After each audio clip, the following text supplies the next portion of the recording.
Buonasera e ben ritrovati con l'informazione flash di New Sicilia, i principali titoli del pomeriggio. Daniela Zinnanti, la donna uccisa dall'ex compagno Santino Bonfiglio lunedì scorso a Messina, avrebbe provato a difendersi prima di morire. Uno dei riscontri che emergono dopo l'autopsia effettuata questa mattina.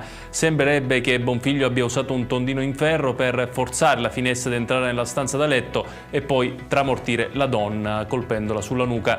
In seguito avrebbe usato un coltello con il quale l'avrebbe colpita più volte.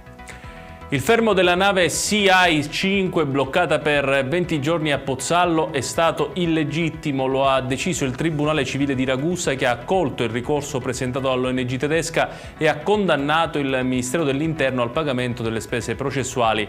La nave, che aveva eseguito un salvataggio di 65 persone in mare libico con diversi feriti, si era rifiutata di andare nel porto di Taranto, ottenendo poi l'autorizzazione a sbarcare proprio a Pozzallo.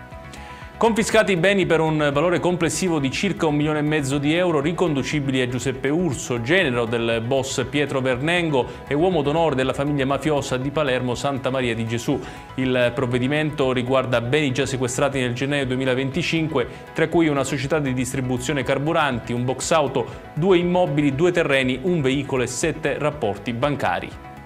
Ora a Niscemi, dove si è riunita la direzione regionale del Partito Democratico. Il segretario Barbagallo, nella sua relazione, ha attaccato il presidente della regione Schifani a seguito dell'ultimo scandalo che ha riguardato Salvatore Iacolino. Barbagallo ha poi annunciato che il nome del prossimo candidato del campo largo a Palazzo d'Orléans dovrà passare dalle primarie.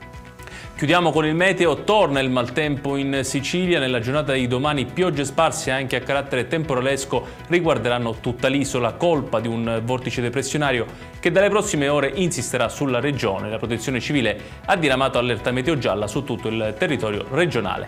Ed è tutto per questa edizione. Tutti i dettagli su queste notizie li trovate come sempre sul nostro sito www.newsicilia.it. Grazie per averci seguito, buon proseguimento di serata e buon weekend.